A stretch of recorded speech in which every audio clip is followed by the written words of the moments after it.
Dobar dan svima. Još jedanput hvala vam što ste me pozvali, što ste me ugostili.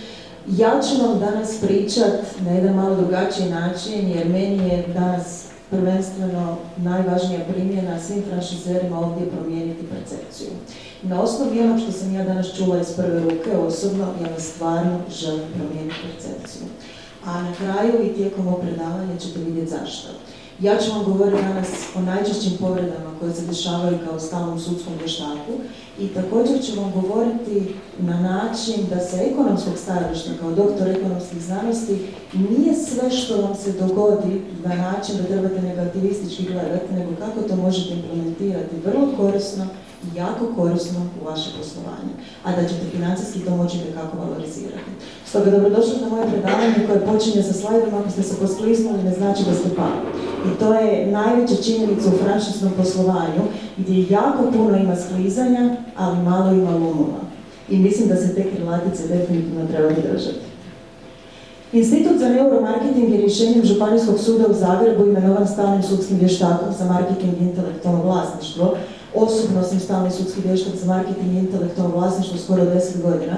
I ono što vam mogu reći sa prijekom sigurnošću, a to je da marketing i intelektualno vlasništvo se naslanjaju jedno na drugo u cijelosti. Drugim riječima, niti jedna kampanja, niti jedan vizual, niti jedan video uradak, niti jedan dizajn ne može izaći na tržište van u bilo kojem obliku marketinškog miksa i bilo kojem promotivnom obliku unutar marketinškog miksa, a da se ne smiju i ne moraju poštovati pravila intelektualnog vlasništva.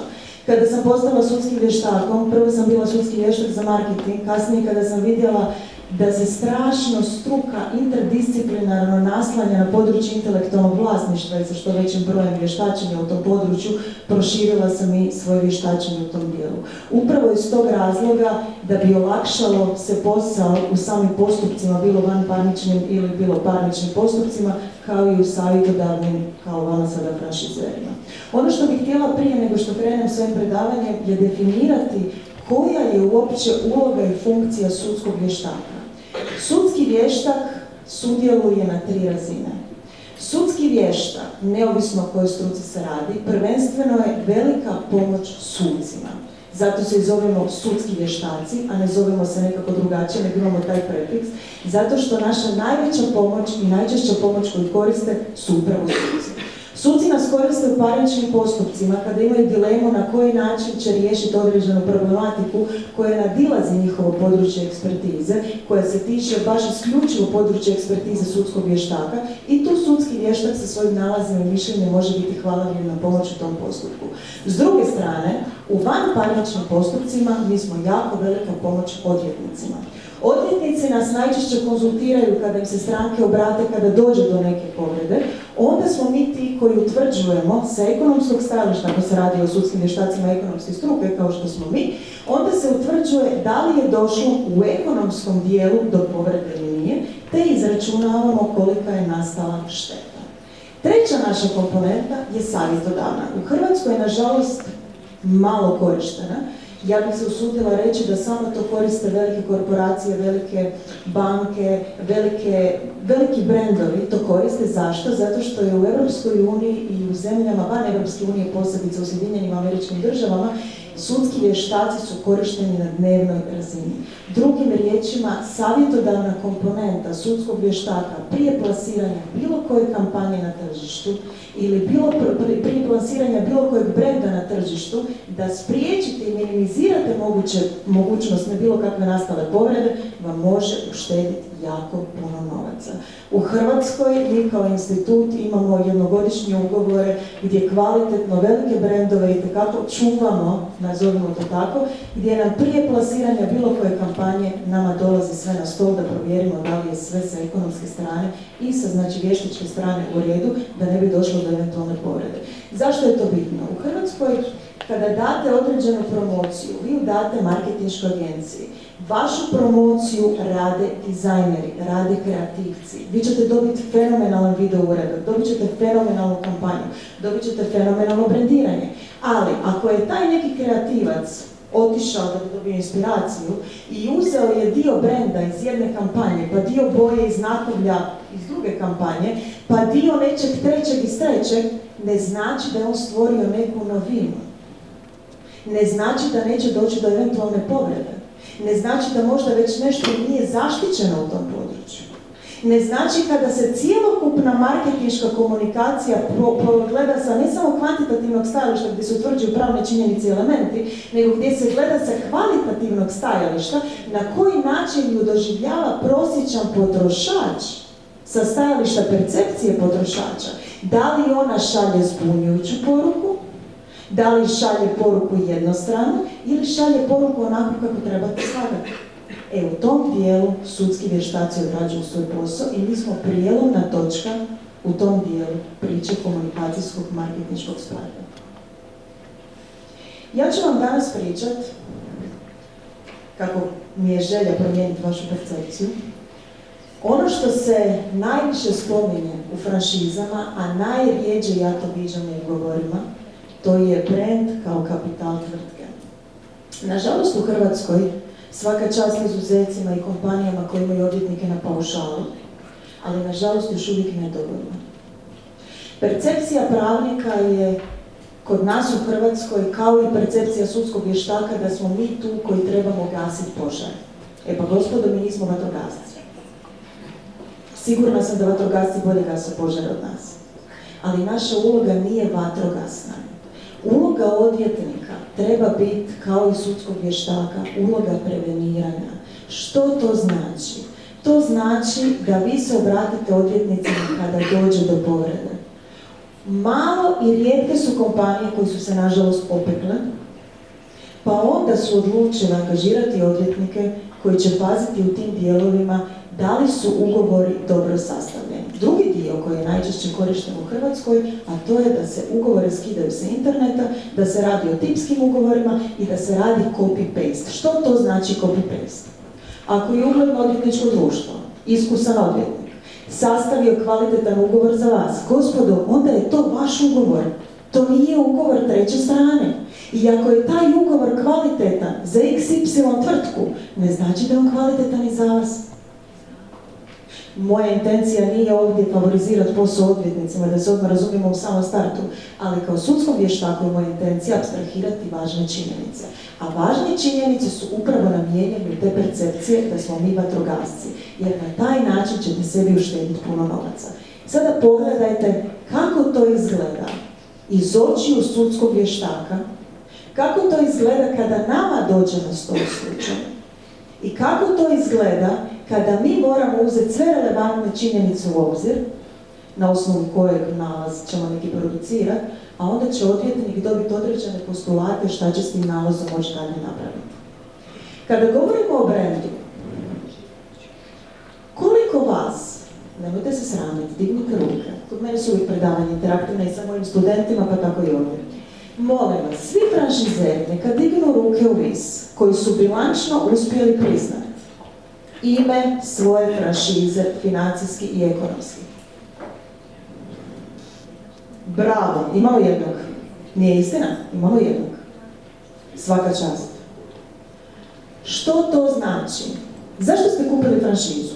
Kupili ste franšizu jer ste htjeli kupiti etablirani brand.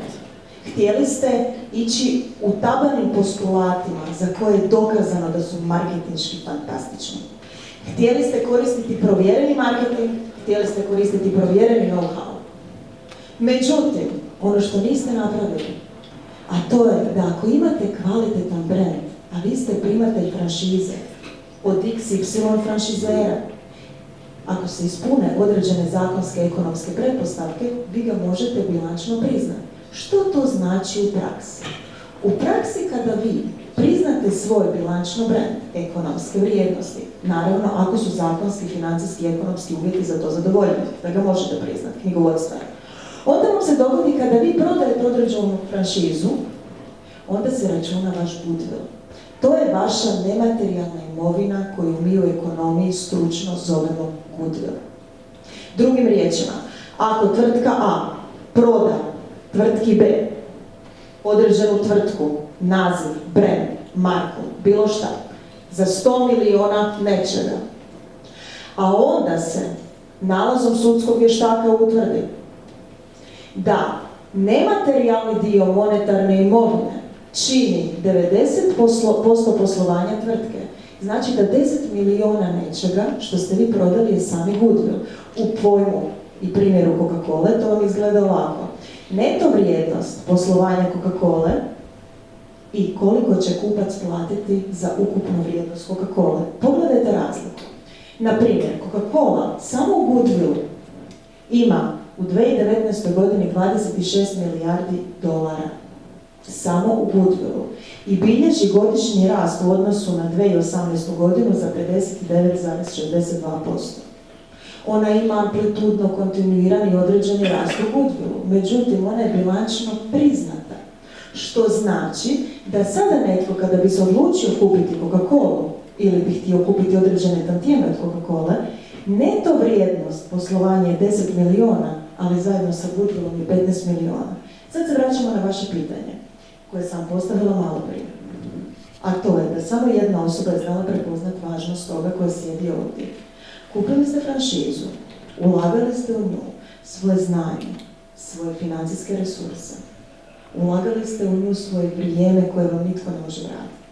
Ulagali ste u nju sebe, jer poslovanje u franšizi je najviše orijentirano na ulaganje sebe. Ali ono što ste napravili, zaboravili ste da sve to što ste ulagali možete financijski valorizirati. Drugim riječima, da kada prodajete vašu franšizu, ona više ne vrijedi samo po ekonomskoj i knjigovodstvenoj vrijednosti. Ako ste bilančno priznali, ona vrijedi puno više. Idemo dalje. Kako sam rekla na početku, da se marketing prijeporno naslanja na intelektualno vlasništvo i obrnuto, intelektualno vlasništvo se naslanja na marketing, jer nijedna marketinška komunikacija u marketinškom miksu ne može bez involviranja intelektualnog vlasništva. Ovdje dolazimo do jednog od najčešćih slučajeva s kojima sam se osobno susretala, koji su nažalost završavali na kaznenom sudu, kako je kod nas to uređeno sa kaznenim zakonom, a to je pitanje co-brandinga. Što znači co-branding u marketinškom jeziku? Co-branding znači da kada ste mali, a želite postati veliki, ili ste dovoljno veliki, a želite postati još veći, onda vaše ime, vašu robnu marku i vaš brand naslanjate na prepoznatljiv etablirani brand na tržištu i krećete zajedničkim, sinergičkim, komunikacijskim, strateškim djelovanjem kako biste postigli što veći doseg do prosječnog potrošača i kako biste zauzeli s vremenom što veći tržišni udio. Međutim, ako se vratim opet na tipske ugovore copy-paste koje moram apstrahirati, ako niste imali odvjetnika koji je vama radio posebno za vas model aplikativnog ugovora koje je primjenjiv u vašem poslovanju, onda co-branding u 90% slučajeva nije uključen. Kažem 90, ne 99, zato što ako radite sa velikim brendovima, oni ga automatski uključuju. Recimo, ukoliko uzmete primjer, ja sam ga ovdje apstrahirala sa Coca-Colom i McDonald'som, imate javno izlistano, više McDonald's ne radi sa Pepsi-Colom, nego isključivo sa Coca-Colom. Zašto? Zato što Pepsi-Cola ima restrikcije oko uporabe njezinog naziva pored drugih brendova. Znači, ako vi ste primatelj franšize i ako vama davate franšize, nije vas ograničio ugovorom, to je nešto drugo, ali ako vas je ograničio ugovorom da vi ne možete u marketinškoj komunikaciji koristiti vaš brend pored brenda na benzinskim pumpama ili pored brenda na tiskanim majicama ili pored brenda nekog drugog etabliranog tržištu, a vi takav propust niste vidjeli, a krenete u marketinšku kampanju, vi ste u problemu. I onda se vraćamo na početak. Ako nemate savjetovanje ekspertnog tima, nego ste to povjerili marketinškoj agenciji, kako je u najčešćem slučaju, koje ne znaju te dijelove marketinške komunikacije, vi kasnije imate problem. Pogledajte na primjeru. H&M vrlo često na prodajnom mjestu koristi Versace. I ugovorom su to fantastično riješili. što znači da oni kobrendiranje rade direktno na prodajnom mjestu. Kobrendiranje se u marketingu može raditi na nekoliko aspekata. Međutim, jedno od najčešćih je na prodajnom mjestu. Kao što McDonald's vam odmah poručuje i daje vam mogućnost da možete uzeti Coca-Colu, Janu i određene brendove, tako možete na prodajnom mjestu u Skyem po povoljnim uvjetima kupiti određeni proizvod od drugog proizvođača. Isto tako radi Nike sa Apple i ostalima. Međutim, u nekim franšiznim ugovorima postoji zabrana prodaje u trgovini. Međutim, postoji skriveni detalji ugovora. Ako nešto ne piše u ugovoru, ne znači da ste vi zaštićeni. To je ono ključno pravilo koje najčešće nama završava na stolu. Bilo odvjetnicima, bilo sudskim vještacima ili pozivima iz odvjetničkog ureda koje dobivam na redovitoj bazi.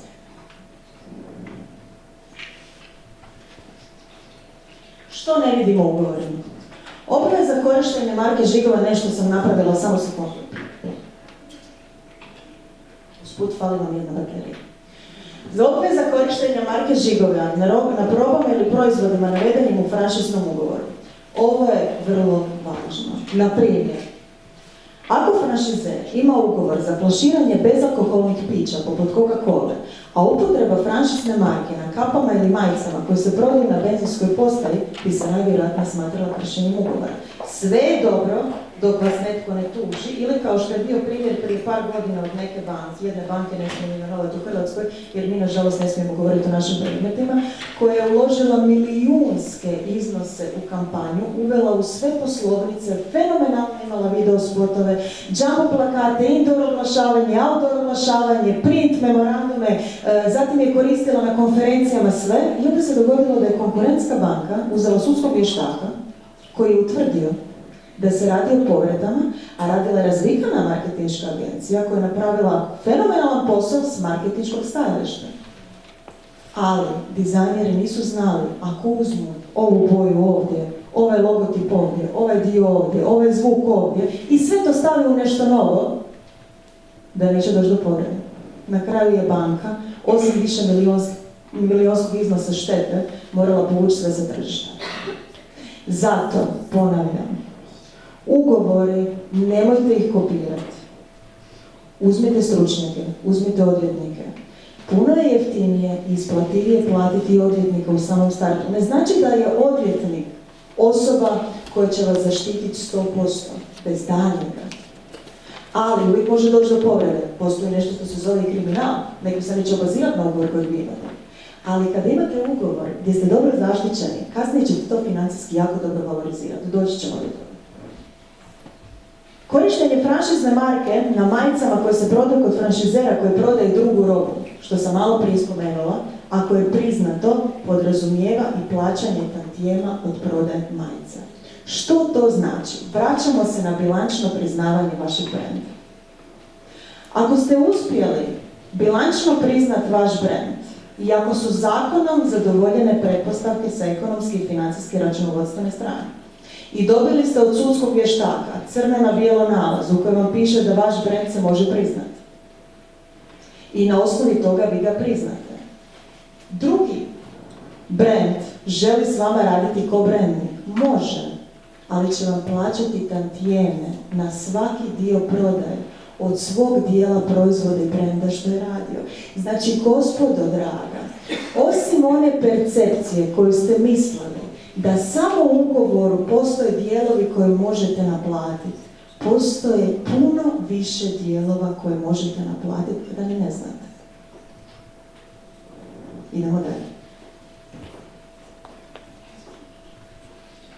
U sudskim vještačenjima najčešće treba odrediti iznos određene nastale štete kada je došlo do određene povrede.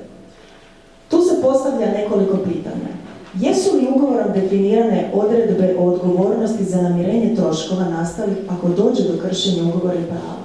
Drugim riječima, bilo bi vrlo mudro ugovorne klauzule prepustiti odvjetnicima da vam stavi određene klauzule za takozvano preživljavanje ukoliko dođe do raskida ugovora. Pretrpit ćete puno manju štetu i nećete ovisiti o sudskom vještaku i njegovom nalazu koliko će vam štetu utvrditi svojim nalazom. Moći ćete stvari prevenirati. S druge strane, Ima li pravo primatelj franšize ugraditi bilo koji zaštićeni znak u svoje ime tvrtke ili naziv domene? Ovo je jedno od slučajeva u Hrvatskoj koji najčešće se dešava, a to vam u praksi izgleda ovako. Netko kupi nečiju franšizu, međutim, ne znam zašto, automatski misli da je postao i vlasnik te domene. Promijeni ekstenziju, znači kupi domenu pod istim nazivom brenda. Samo je promjena ekstenzije, da li se zove EU, ili se zove com, ili se zove HR, ili se zove holiday. I onda dolazi do problema. Znate kada dolazi do problema? Ne dok vam traje, kako ste vi to rekli, kolokvijalno rečeno, vaš brak. Nego koji u svakom braku dolazi do problema kad se brak raspada. Onda se postavljaju pitanja za sve što imate ili što nemate u ugovorima. Zato nemojte uzimati tuđu domenu, jer tuđa domena je tuđa domena i nije vaša domena. Međutim, iako je internet danas veliko globalno tržište, on može biti vrlo opasan potencijalni neprijatelj franšizerima. Ukoliko ne poznajete kako to funkcionira u ekonomskom svijetu i koja sva prava na internetu morate poštovati. Prije svega, web stranica.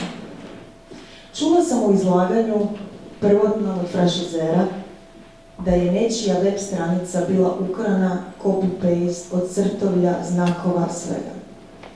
Znate što bi ja rekla na to? Fantastično. Se mi gledate u čudu. Kao ekonomista imam vrlo sličan način razmišljanja kao i vi jer ste poduzetnici. Znači, sve što se može naplatiti je fantastično.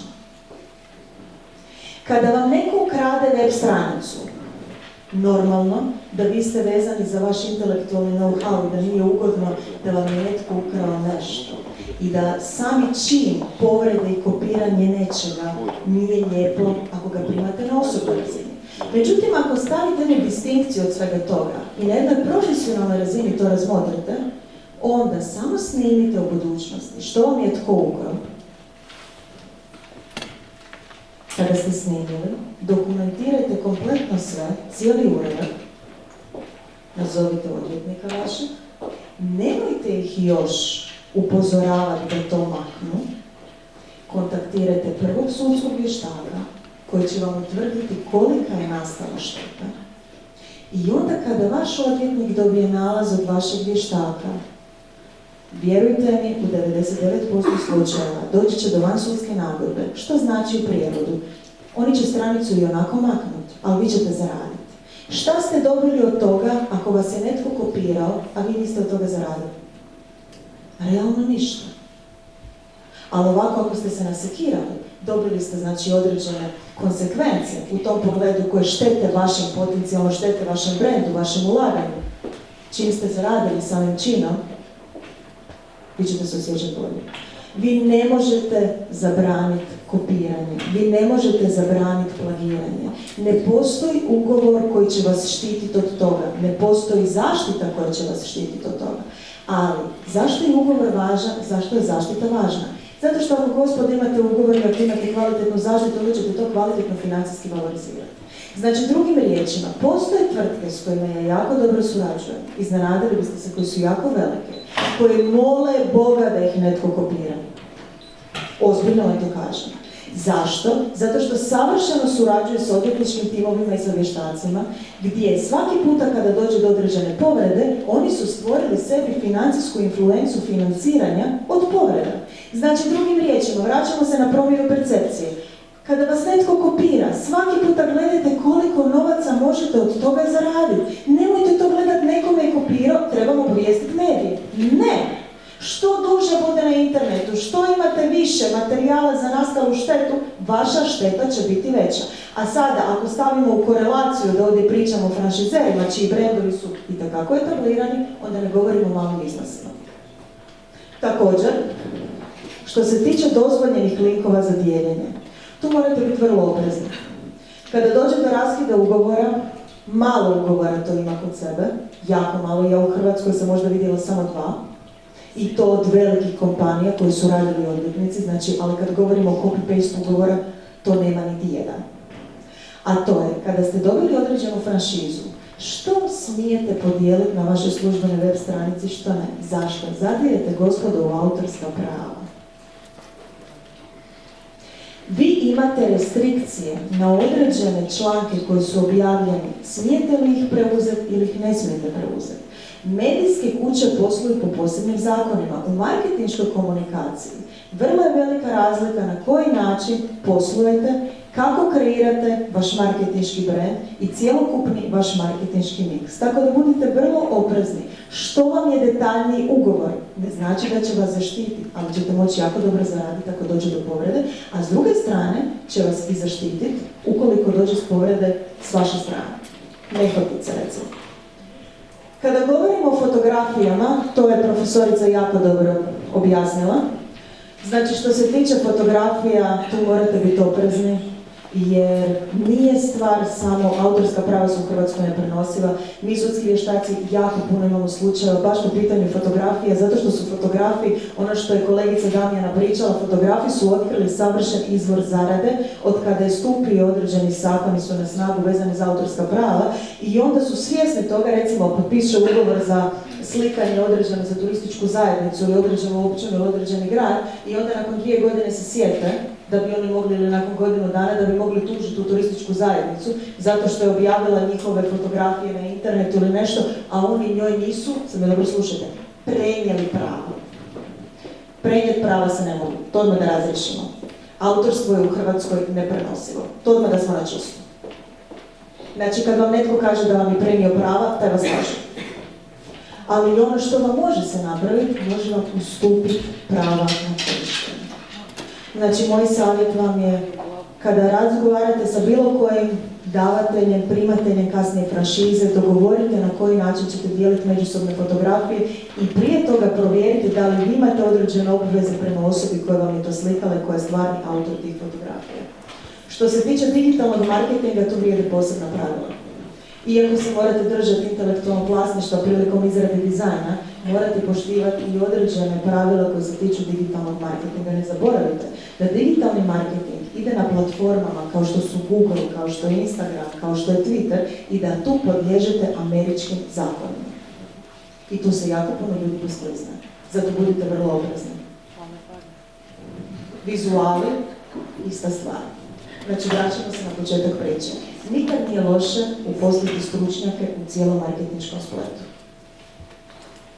Kada govorimo o inovacijama, kada pričamo o franšizi, mi zapravo pričamo o prijenosu znanja. Know-how. Međutim, rijetko pričamo o inovacijama i prijenosu tehnologije, što je jako žalosno. Opet se vraćamo na percepciju u Hrvatskoj.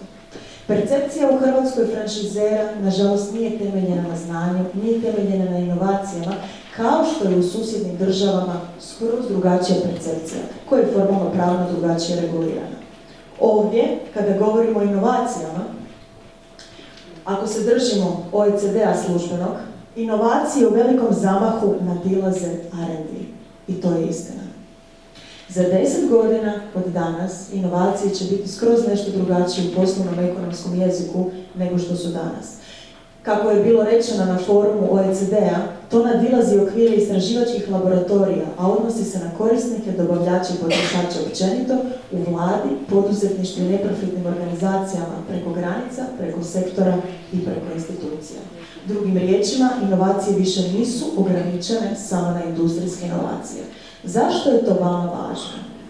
Franšizerima je najveći problem kada smisle nešto i kada su nadopunili, neovisno, sada ćemo vidjeti malo kasnije na koji način ulazi se u inovacije i što je zapravo inovacija, kada ih netko kopira, uvjetno rečeno, na tržištu, onda se postavlja pitanje ko opet nama sudskim vještacima završava na stolu, da procijenimo, a to je da li se stvarno radi o inovaciji ili se ne radi o inovaciji. To je ono ključno pitanje. I sad pogledajte što sve morate uzeti u obzir. Ja neću vam govoriti o svim elementima, jer ovo predavanje bi trebalo cijeli dan. Ali ću vam govoriti o sukusu i sublimaciji najvažnijih dijelova koje morate uzeti u obzir prilikom dijela inovacije koje radite za svoj proizvod ili za svoju uslugu koju imate, a da ga možete marketinški kvalitetno valorizirati. Prema OECD-u postoji 4 vrste inovacija. Inovacija proizvoda, koja se odnosi na razvoj novog proizvoda ili usluge ili značajno poboljšan proizvod usluge u odnosu na prethodnu, što nadilazi tehničke specifikacije, razne komponente i materijale, razvoj novih softvera, prilagođavanje softvera korisnicima i sl. S druge strane, postoji inovacija procesa, što znači da ste nešto novo ili značajno poboljšali u vašoj proizvodnji ili isporuci, što se odnosi na tehničke promjene u isporuci, softveru itd. Postoji marketinška inovacija koja je dosta zanemarena u Hrvatskoj, a itekako često korištena u europskim zemljama i koju opet možete što jako dobro naplatiti. A ona je nova marketinška metoda koja uključuje značajne promjene u dizajnu proizvoda, izgledu ambalaže, distribuciji proizvoda, promociji ili razvoju cijena. Kaže mi da skratim. Evo skratit ću. Organizacija inovacija, nova organizacijska metoda koja se koristi u poslovanju, organizaciji radnog mjesta ili u vanjskom poslovanju s trećim stranama. Sada pogledajte ono što je najvažnije za vas, a to je što se smatra inovacijama u franšizi. Ako gledamo na koji način mi sudski vještaci to procjenjujemo, mi se uvijek držimo meritorne institucije koje je teško osporivo u bilo kojem kontekstu. Mi se držimo OECD-a. OECD u svom pravilniku o inovacijama 2018. godine jasno klasificira inovacije koje savršeno možete primijeniti u franšiznom poslovanju. Znači, ja sam vam ovdje stavila izlistaj na koji način se može koristiti prilikom inovacije proizvoda, inovacije procesa, marketinške inovacije i organizacijske. Naravno, to ne uključuje cijeli nalaz, jer mi osim kvantitativne radimo i kvalitativnu procjenu. Ali vam je izrazito bitno da se ne dogodi, kao što ima dosta slučajeva koje znam za franšizere, da nažalost nemaju sluha u našim državnim institucijama, a kada su razvili neki inovativni proizvod, da se oni drže isključivo pravnog postulata jezika i kažu ne, žao nam je, to se ne klasificira kao inovacija. Ali onda uzmete sudskog vještaka koji će nadopuniti to mišljenje ili će ga osporiti u cijelosti. Pošto moram skratiti, samo ću vam reći za kraj. A to je da pretvorba komercijalnog znanja u određenu poslovnu ideju, koja pritom stvara dodanu ekonomsku vrijednost na tržištu, smatrala bi se inovacijom u franšiznom poslovanju. Drugim riječima, niti je svaka vaša nova ideja ili novi know-how inovacija, niti je svako kopiranje plagijat. Hvala vam lijepo.